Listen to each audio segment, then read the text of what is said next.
What would you do if you were forced to leave your home for centuries?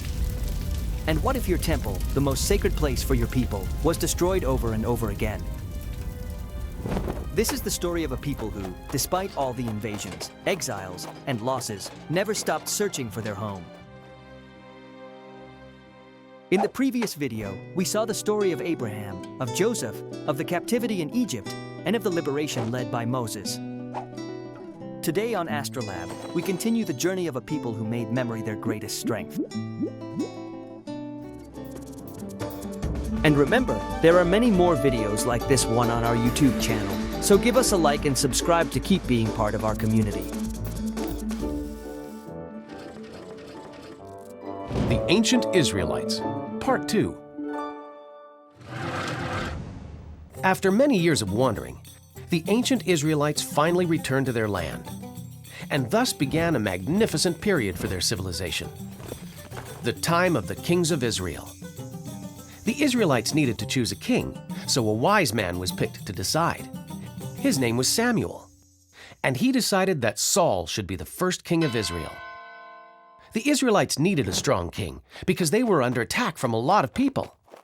Saul was a very brave king and defeated the Ammonites and the Moabites, but he could not defeat the Philistines. It was during this time that a great story was born about a young shepherd named David who volunteered to fight the Philistines' greatest warrior, a giant named Goliath. Even though David was very small, he was able to beat Goliath using his intelligence instead of his strength. David, armed with only a slingshot, landed a blow right between Goliath's eyes. Having defeated the Philistines' greatest warrior, David drove out the Philistines and brought peace to the land. He became king of Canaan and made Jerusalem the capital. David's son Solomon became the next king. Solomon dedicated his life to building the Temple of Jerusalem, which was one of the most impressive buildings in the ancient world. But many people were trying to conquer Canaan. Solomon did his best to avoid wars and invasions, but the ancient kingdom was surrounded by others, such as the Assyrians, Babylonians, and Egyptians, all of whom wanted the fertile lands of Canaan. In the year 922 BC, Solomon died and Canaan fell into chaos. The Israelites could not agree on how to defend their land, and eventually they divided it into two kingdoms, the kingdom of Judah in the south and Israel in the north. Invasions. For hundreds of years, the two kingdoms lived apart. But being separate, neither had enough force to defeat their enemies. The kingdom of Israel lasted almost 200 years until a mighty king from Assyria, Sargon II, invaded and destroyed its capital at Samaria. The Israelites fled the country and spread out to other regions. The kingdom of Judah lasted longer, until a king from Babylon, Nebuchadnezzar II, invaded the holy city of Jerusalem. He destroyed the temple built by Solomon and expelled all its people to Babylon. This dark period is referred to as the First Diaspora. During these years, old disputes between the Israelites of the two kingdoms were forgotten, and all the descendants of Abraham were now referred to as the Jewish people. And it was another 50 years, around the year 539 BC, until the captured citizens of Judah were freed by the Persians. The Israelites returned to the holy city of Jerusalem, where they reconstructed the famous temple built by Solomon.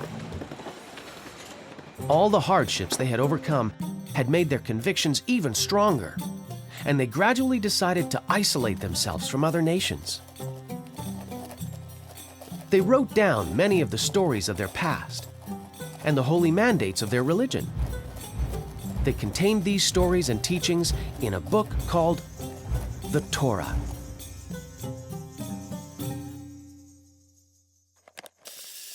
The Great Diaspora. The Israelites lived in peace and dedicated themselves to their religion, culture, and way of life for over 200 years. But new invaders soon entered the picture.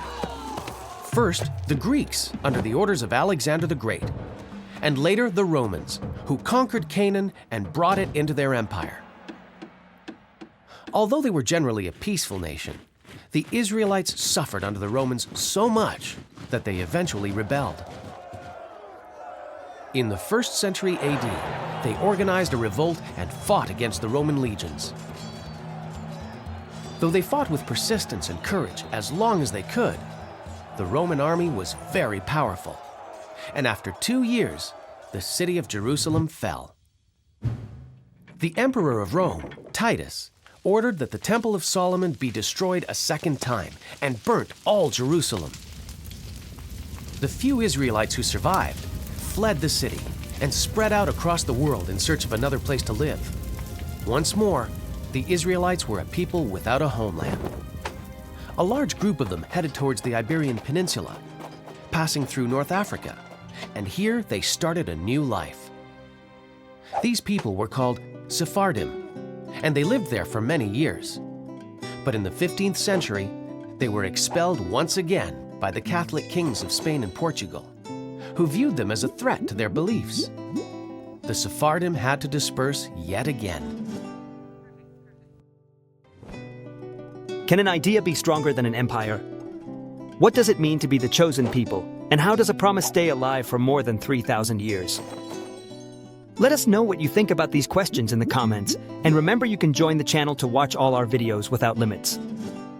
Plus, you'll get access to other exclusive materials just for members. The Promised Land. In the following centuries, Jews continued to disperse throughout the world, finding new places to live, but always dreaming of returning to the lands of Canaan. Sometimes they would be called upon to gather together and return to their land. But because the people were so spread out around the world, it was very difficult to get everyone together again. But fortunately, the convictions and rituals of the Jewish people continued to keep these scattered people united. One of the most important of these practices was the reading of the Torah, which are also the first 5 books of the Bible. The Jewish people would also gather and celebrate every Saturday, which is considered the most important day of the week. This day was reserved for people to rest, just as God had rested after creating the world. Other customs kept the memory of the Holy Land alive, such as at weddings, where a glass is broken to remind people that happiness will never be complete until the temple is reconstructed. Also, during a wedding, the rabbi recites 7 blessings, and in the last one, he asks for a rapid return to the Promised Land. Over the course of history, many nations and peoples suffered similar persecutions, only to disappear into the mists of history. But this did not occur with the Israelites, who managed to survive thanks to their inner strength, their ability to overcome adversity, and their faith in a God who they believe, long ago, had chosen them.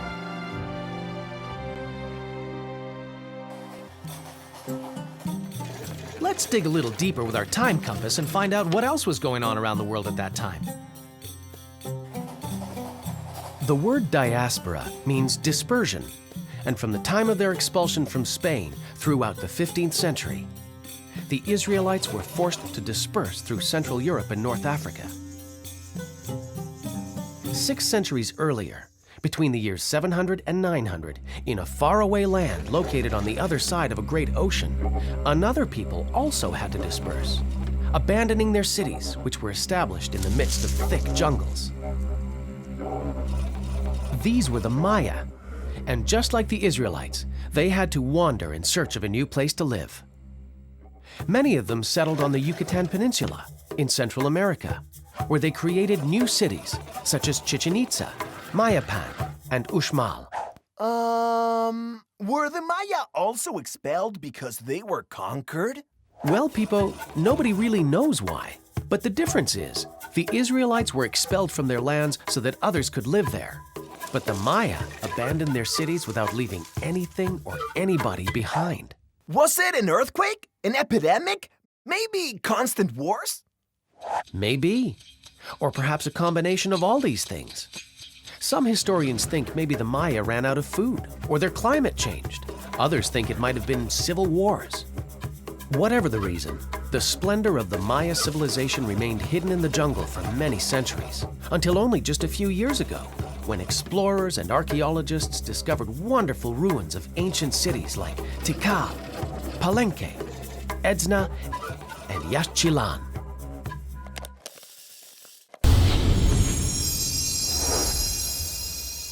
And remember, everything is amazing when you have the desire to learn.